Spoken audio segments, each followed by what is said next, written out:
किसानों ने एक बार फिर से दिल्ली कूच का ऐलान किया है। 2 बार असफल कोशिश के बाद अब किसान तीसरी बार दिल्ली कूच करेंगे। ऐसे में जहां प्रशासन पूरी तरह से अलर्ट पर है, तो वहीं सियासत भी तेज हो चुकी है। इसी से जुड़ी एक रिपोर्ट आप देखिए। फिर दिल्ली चलो की राह पर किसान। 10 महीने से प्रदर्शन, कैसे होगा सॉल्यूशन?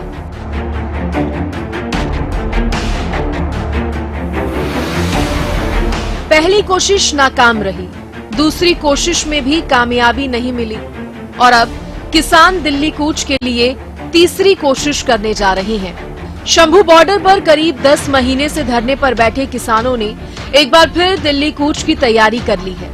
शनिवार को 101 किसानों का जत्था फिर से दिल्ली कूच पर निकलेगा। हमारे प्रयास बिल्कुल जारी है। आप देखेंगे 14 के बाद हम आपके सामने सारी बात रखेंगे। अभी 14 का कार्यक्रम हमारे लिए ज्यादा बड़ा सामने नजर आ रहा है। आप उनको प्रोवाइड करते हैं? बिल्कुल, क्यों नहीं, हम आपको सब कुछ प्रोवाइड करेंगे। 14 का निकल जाने दीजिए, मैं आपको बोल रहा हूँ। और हमारी ओर से पूरे कोशिशें हैं। हम कहते हैं किसी किस्म के मतभेद हो सकते हैं, रहेंगे भी, लेकिन इस समय जो देश की पोजीशन है, देश के किसान मजदूर के हित में है। हमें देश के किसान मजदूर के हित में सोचना चाहिए। अगर हम 3 करोड़ पंजाबियों को, 80 करोड़ भारत के किसान मजदूर को कुछ ला के देने में कामयाब रहे, तो किसान मजदूर लहर का सर देश में ऊंचा हो जाएगा। हमें इसको टारगेट में रखते हुए सबको संगठित और इकट्ठे होकर मोर्चा लड़ना चाहिए, ऐसा हमारा मानना है। किसानों ने जितनी बार भी दिल्ली कूच की कोशिश की है, प्रशासन ने उतनी ही बार उन्हें रोक दिया। इस बार भी किसानों के ऐलान के बाद प्रशासन अलर्ट पर है। शंभू बॉर्डर पर हजारों जवान तैनात हैं। वहीं प्रशासन ने किसानों से शांति बनाए रखने की अपील की है।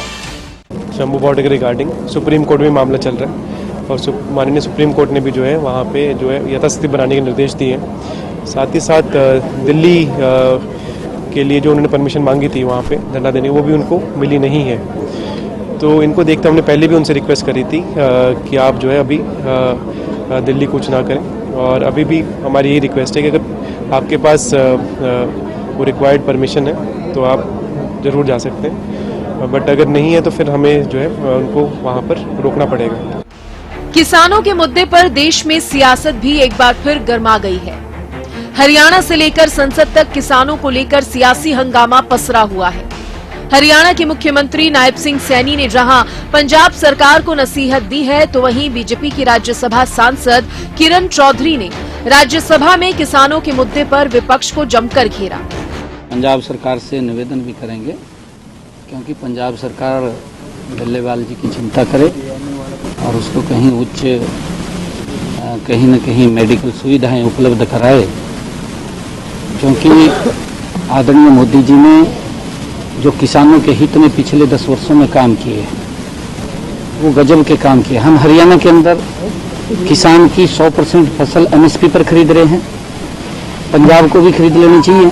उनको आश्वासन दे, वहाँ पर जा करके उनको कहे कि भाई हम आपकी फसल को 100% MSP पर खरीदेंगे। कांग्रेस भी दे आश्वासन।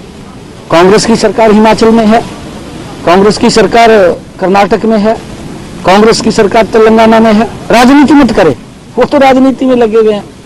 ये केजरीवाल साहब भी राजनीति कर रहा है किसानों के नाम पे, कांग्रेस भी किसानों के नाम पे राजनीति कर रही है। वो राजनीति छोड़े, उनके दुख को समझ करके, उनके दर्द को समझ करके उसका समाधान करें, करना चाहिए। किसान हमारा गौरव है और ये किसान विरोधी है पूरी तरह से।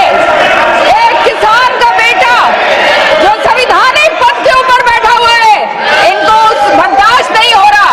एक ऐसा वकील जो सबसे कम उम्र के अंदर अपनी सारी की सारी पूरी की पूरी वकालत छोड़कर अपना जो है देश की सेवा करने के लिए जो आए, आज जो है वो संवैधानिक पद के ऊपर है और इस तरह से जो उनका अपमान करा जा रहा है, ये हमारे से बर्दाश्त नहीं होगा। अध्यक्ष जी, ये संविधान बचाने की बात करते हैं, ये खुद ही संविधान विरोधी है, किसान विरोधी है। किसानों के प्रति इनका कोई भी जो है मान नहीं है, नौटंकी करते हैं खाली ये सारे के सारे। हर तरीके से जो है, जो रीढ़ की हड्डी हमारी है, और ये किसानों का, ये आपका अपमान नहीं है, ये सारी किसान जो है बिरादरी का अपमान है। आज सारा हरियाणा ही नहीं,